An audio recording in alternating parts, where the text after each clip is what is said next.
Hello everyone, I'm Meenakshi Pasi, your career guide, your English trainer. So guys, today I plan to tell you or just give you the tips regarding IELTS writing task to conclusion. So guys, it's usually seen that the students have a lot of problem in writing conclusion. They don't know what to write and how much should be the length of the conclusion. So we'll be discussing tips, tricks, the way to write the connectors or linking words which you can use in your conclusion. But before that, don't forget to subscribe our channel because your subscription definitely motivates us to have more content for you. So guys, if you are facing problems in preparation of IELTS in any sort of task type or PTE, you can contact us. You can write your problem in the comment box. We'll definitely try our best to make the videos as soon as possible and upload on the YouTube. So guys, let's start without wasting time. But before that, subscribe our channel because your subscription motivates us and hope to stay tuned till end. So without wasting time, let's start. First of all, IELTS writing task 2. It's very important in writing module because the weightage of task 2 is double of the task 1. Either it is academic or general. Everywhere you are expected to give conclusion. So problem comes, even I have attended a lot of training sessions with ITP, Pearson, British Council, OET, TOEFL, and every time the trainer usually tells us, the master trainer, whosoever comes to train us, they tell us the students usually write the conclusion too short. So guys, writing few words in conclusion is not appropriate. That's why the better way is to plan your essay. And when it comes to conclusion, it must be the smallest paragraph of your essay, but it must not be like few words paragraph. It should be one or two sentences. So we'll be discussing today do's and don'ts of conclusion. So let's start. First of all, when you start writing conclusion, what things you should be having in your mind, the tips which you must consider. So first of all, some of the main ideas. So guys, that's why I'm telling you, plan your essay beforehand because you can give the words whatsoever main idea you want to have in main body. That point can be added in your introduction when you write thesis statement. It makes your essay more sophisticated, better.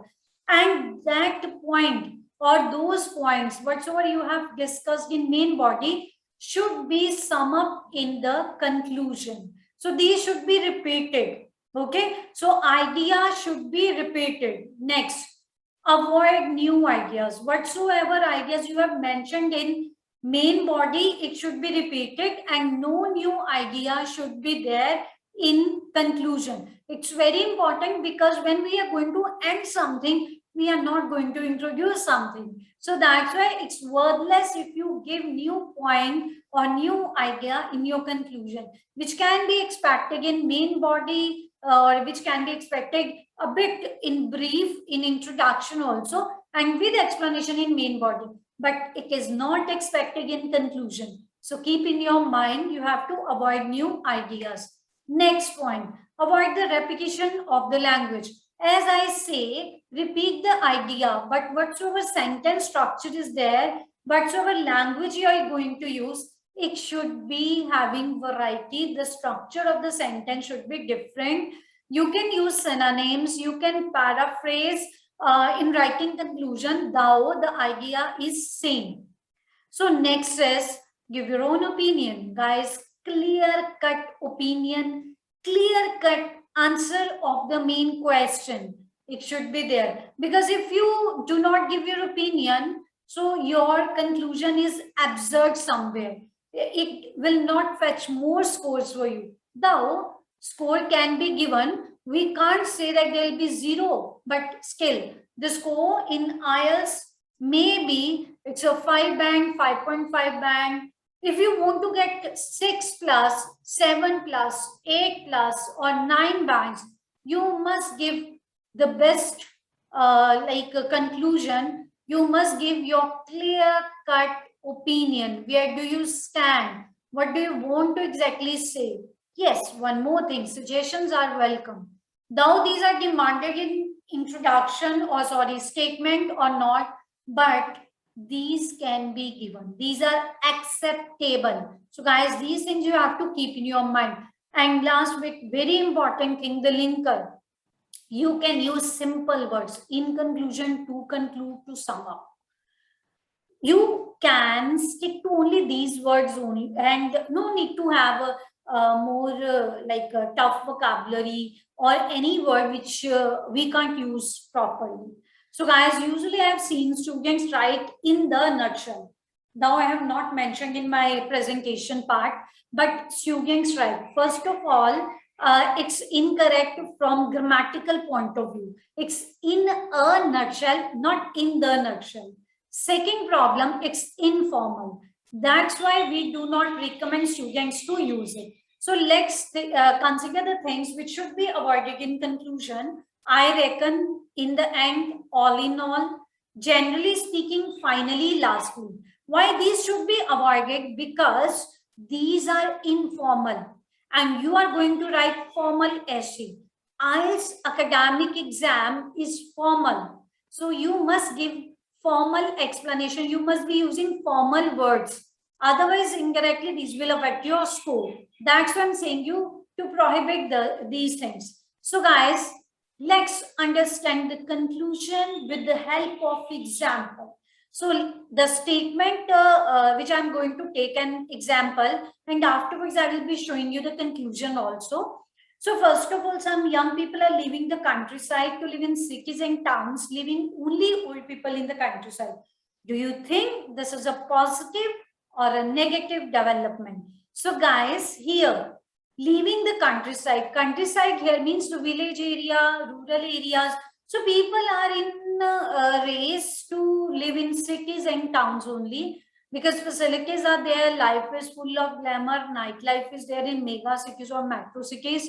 The infrastructure is better, the facilities are far better. These are the reasons people are just moving. But when it comes to youth, they are more in number. And in this way, the old people who are reluctant to go, they leave behind in the countryside area. They are happy with the life over there because they are habitual of staying there. So this is a positive or negative development. Obviously, guys, we can't say it 100% positive. So let's consider the way to conclude it. Ideas and statements explanation I've just discussed with you. Now, without wasting time, let's consider the conclusion. Here, in conclusion, use simple word accurately rather than difficult words with inaccuracy. It will not give you score. That's why I'm saying you to use simple word accurately, properly, and formal words should be preferred rather than informal word. So let's read. In conclusion, I think that the development of rural areas can be faster in the presence of youth. So change the sentence structure, change the sentence, paraphrase it, but meaning should not be killed. Consider these things. The meaning should be same. There is need to reverse the trend by providing better infrastructure in the villages which fascinate the youngsters to stay there only. Otherwise, the adverse effects will be uncontrollable. So here connector has also been used and linking words have also been used. Besides, the vocabulary has also been used. So I suggest you to make your conclusion appropriate, accurate, logical, to the point answer of the statement by paraphrasing, by using synonyms. And these things, if you consider, definitely your score will go up. You can reach target of 8 bands, 9 bands. I'm not discussing only 5 or 6 bands. So guys, practice. Whosoever is your trainer, practice with them. Do something original rather than believing in just copy paste or just learning or cramming. Avoid cramming. If you have the target and you want to achieve that target, Let's understand. This was a problematic essay which I have chosen and which has been concluded here in front of you. Now let's start another task with another example. Here the essay is both sided. Let's read it and then we'll go for the conclusion of the same. Some people think that government should spend money on railways. Others believe that there should be more investment into new roads. Discuss both sides and give your opinion. So, guys, here you have to discuss the both sides. Government should spend money on railways. Obviously, connectivity, better connectivity, cheap also, less fare as compared to other means of transport. Long distance can be covered faster. So there are many reasons why government spends money. Even today also our government spends a lot of money to promote this mode of transport. Besides, it as revenue for the government also, many reasons are there.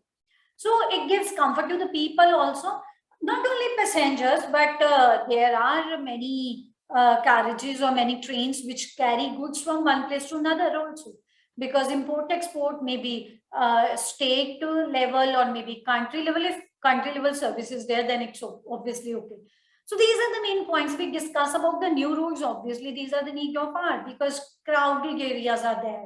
Traffic jams are quite common. So to overcome these problems, alternative ways are required. Maybe flyovers, maybe subways, maybe other roads where the area can be connected and there can be less burden on the crowded area.